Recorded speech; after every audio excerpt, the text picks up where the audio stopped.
Hi friends, നിക്ഷേപം ഓൺലൈനിലേക്ക് സ്വാഗതം. Sony Joseph 12 വർഷമായി സ്റ്റോക്ക് മാർക്കറ്റിൽ പ്രവർത്തിക്കുന്നു. ഇക്വിറ്റി റിസർച്ച് അനലിസ്റ്റാണ്. ഇന്ന് നമ്മളിവിടെ സംസാരിക്കുന്ന വിഷയം ഡേ ട്രേഡിങ്ങിൽ എങ്ങനെ ലാഭം ഉണ്ടാക്കാം, അതിനുവേണ്ടി ശാസ്ത്രീയമായി ചെയ്യാവുന്ന ഒരു ടെക്നിക്ക്. ഗുജറാത്തികളുടെ ഇടയിലും അതേപോലെ മറാഠി നിക്ഷേപകരുടെ ഇടയിലും പ്രചാരത്തിലുള്ള ഒരു ടെക്നിക്കാണിത്. പിവറ്റ് ട്രേഡിംഗ് ടെക്നിക്ക് എന്നാണ് ഇത് അറിയപ്പെടുന്നത്. അതായത് ഒരു ദിവസം ഒരു ഓഹരി തിരഞ്ഞെടുക്കുമ്പോൾ നമ്മൾ ചെയ്യേണ്ടത് കഴിഞ്ഞ ദിവസത്തെ ട്രേഡിംഗ് നിലവാരത്തെ മനസ്സിലാക്കുക എന്നുള്ളതാണ്. തലേ ദിവസത്തെ ട്രേഡിംഗ് നിലവാരത്തിന്റെ ആവറേജ് ആണ് പിവറ്റ് പോയിന്റ്. പിവറ്റ് പോയിന്റ് എന്നത് തലേ ദിവസത്തെ ക്ലോസിംഗ് പ്രൈസിന്റെയും അതേപോലെ ഹൈ പ്രൈസിന്റെയും ലോ പ്രൈസിന്റെയും ആവറേജ് ആണ്. ഇങ്ങനെയുള്ള ശരാശരി വിലയുടെ മുകളിലേക്ക് ഓഹരി വില ഉയരുകയാണെങ്കിൽ ബുള്ളിഷ് ആണ് എന്ന് വിലയിരുത്തപ്പെടുന്നു. പിവറ്റ് പോയിന്റ് പ്രൈസിന് താഴേക്കാണ് ഓഹരി വില വീഴുന്നതെങ്കിൽ അന്ന് ബിയറിഷ് ആകും എന്ന് വിചാരിക്കുന്നു. ഇതിന് പ്രധാനമായി നോക്കേണ്ട കാര്യം അന്നത്തെ വോളിയം ലെവലാണ്. ശരാശരി വോളിയത്തേക്കാൾ ഉയർന്ന വോളിയമാണ് അന്ന് ഓഹരിയിൽ ഉണ്ടാകുന്നതെങ്കിൽ ആ ട്രെൻഡിന് മൂവ്മെന്റ് കൂടുതലായിരിക്കും. ഒരു ദിവസത്തെ ട്രെൻഡ് നിശ്ചയിക്കപ്പെടുന്നത് അന്നത്തെ വോളിയം എത്രമാത്രം ശക്തമാണ് എന്നുള്ളതിനെ ആസ്പദമാക്കിയാണ്. അതായത് നിങ്ങൾ ട്രേഡ് ചെയ്യാൻ പോകുന്ന ഓഹരിയിൽ അതിശക്തമായ ഒരു വോളിയം സ്പട്ട് ഉണ്ടാകുകയാണെങ്കിൽ, ഉദാഹരണത്തിന് 2 ലക്ഷം വോളിയമുള്ള ഒരു ഓഹരിയിലാണ് നിങ്ങൾ ട്രേഡ് ചെയ്യുന്നതെങ്കിൽ പെട്ടെന്ന് അതിന്റെ വോളിയം 1 ലക്ഷം കൂടി ഉയരുന്നു, 50% വോളിയത്തിൽ സ്പട്ട് വരുന്നു. അങ്ങനെ വരികയാണെങ്കിൽ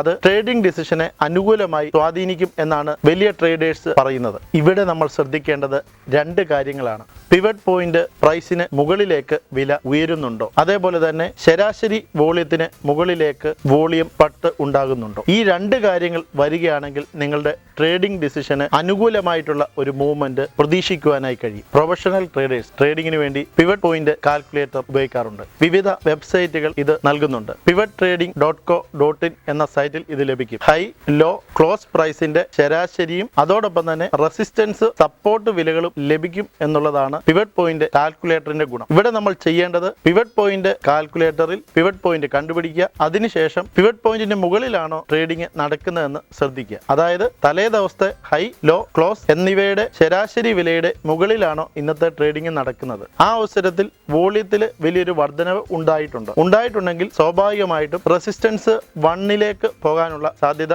കൂടുതലാണ്. വളരെ വലിയൊരു വോളിയമാണ് ഉണ്ടാകുന്നതെങ്കിൽ, ഉദാഹരണത്തിന് 2 ലക്ഷം വോളിയം ഉള്ള ഒരു ഓഹരിയിൽ 4 ലക്ഷം വോളിയം ഉണ്ടാകുന്നുണ്ടെങ്കിൽ റെസിസ്റ്റൻസ് 2ലേക്ക് പോകാനുള്ള സാധ്യതയുണ്ട്. അതേപോലെ തന്നെ പിവറ്റ് ട്രേഡിംഗ് ടെക്നിക്കിൽ ഷോർട്ട് സെല്ലിങ്ങും ചെയ്യുവാനായിട്ട് സാധിക്കും. ഒരു ഓഹരിയുടെ വിലയിൽ വീഴ്ചയാണ് സംഭവിക്കുന്നതെങ്കിൽ, പിവറ്റ് പോയിന്റിനേക്കാൾ താഴേക്കാണ് വില വീഴുന്നതെങ്കിൽ അത് സപ്പോർട്ട് പ്രൈസിലേക്ക് S1ലേക്ക് വരാനുള്ള സാധ്യതയുണ്ട്. വോളിയം വളരെ കൂടുതലായിരിക്കണം. വലിയൊരു വോളിയം ഉണ്ടെങ്കിൽ, ആവറേജ് ട്രേഡഡ് വോളിയത്തേക്കാൾ വലിയൊരു വോളിയമാണ് വരുന്നതെങ്കിൽ പിവറ്റ് പോയിന്റിന് താഴേക്ക് വില വീഴുകയാണെങ്കിൽ സപ്പോർട്ട് 1ലേക്ക് വരാൻ സാധ്യത കൂടുതലാണ്. വളരെ വലിയ വോളിയം ഉണ്ടെങ്കിൽ സപ്പോർട്ട് 2ലേക്ക് വരാനുള്ള സാധ്യതയും കൂടുതലാണ്. ഇങ്ങനെയാണ് പിവറ്റ് ട്രേഡിംഗ് ടെക്നിക്ക് ഉപയോഗിക്കുന്നത്. പിവറ്റ് ട്രേഡിംഗ് ടെക്നിക്ക് ഉപയോഗിക്കുന്നവർ സ്റ്റോപ്പ് ലോസ് നിർബന്ധമായും അതോടൊപ്പം നൽകേണ്ടതാണ്. ചില ഗുജറാത്തി ട്രേഡർമാർ ഇതോടൊപ്പം ആവറേജ് ട്രേഡഡ് പ്രൈസ് കൂടി ഉപയോഗിക്കാറുണ്ട്. പിവറ്റ് പോയിന്റ് പ്രൈസിനോടൊപ്പം ആവറേജ് ട്രേഡഡ് പ്രൈസ് കൂടി ഉപയോഗിച്ചുകൊണ്ട് ഇതിന് 2നും മുകളിലേക്ക് വില ഉയരുകയാണെങ്കിൽ ബുള്ളിഷ് ആണെന്നും ഈ 2 വിലകളുടെയും താഴേക്ക് വില വീഴുകയാണെങ്കിൽ ബിയറിഷ് ആണെന്നും അവർ കണക്കാക്കുന്നു. പിവറ്റ് പോയിന്റ് മാത്രം ഉപയോഗിക്കുന്നതിനേക്കാൾ കുറച്ചുകൂടി കൃത്യത ഈ ടെക്നിക്കിന് ലഭിക്കും എന്നാണ് അവർ അവകാശപ്പെടുന്നത്. Pivot point plus ATP technique എന്നാണ് ഇത് അറിയപ്പെടുന്നത്. ആവറേജ് ട്രേഡിംഗ് പ്രൈസ് ട്രേഡിംഗ് ടെർമിനലുകളിൽ കാണാൻ കഴിയും. നിങ്ങൾ ഏത് ട്രേഡിംഗ് പ്ലാറ്റ്ഫോമാണ് ഉപയോഗിക്കുന്നത് അതിൽ നിങ്ങൾക്ക് ഓപ്പൺ, ഹൈ, ലോ പ്രൈസുകളോടൊപ്പം തന്നെ ആവറേജ് ട്രേഡഡ് പ്രൈസും കാണുവാനായി സാധിക്കും.